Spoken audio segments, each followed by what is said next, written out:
اس کتاب کا اتارا جانا اللہ کی طرف سے ہے جو غالب ہے، حکمت والا ہے۔ اے پیغمبر، ہم نے یہ کتاب تمہاری طرف سچائی کے ساتھ نازل کی ہے، تو اللہ کی عبادت کرو، یعنی اس کی عبادت کو شرک سے خالص کر کے۔ دیکھو، خالص عبادت اللہ ہی کے لیے زیبا ہے، اور جن لوگوں نے اس کے سوا اور دوست بنائے ہیں وہ کہتے ہیں کہ ہم ان کو اس لیے پوچھتے ہیں کہ وہ ہم کو اللہ کا مقرب بنا دے۔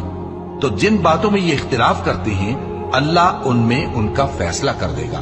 بے شک اللہ اس شخص کو جو جھوٹا ناشکرا ہے ہدایت نہیں دیتا۔ اگر اللہ کسی کو اپنا بیٹا بنانا چاہتا تو اپنی مخلوق میں سے جس کو چاہتا منتخب کر لیتا۔ وہ پاک ہے، وہی ہے اللہ جو اکیلا ہے، بڑا زبردست ہے۔ اسی نے آسمانوں اور زمین کو تدبیر کے ساتھ پیدا کیا ہے، اور وہی رات کو دن پر لپیٹتا اور دن کو رات پر لپیٹتا ہے، اور اسی نے سورج اور چاند کو کام میں لگا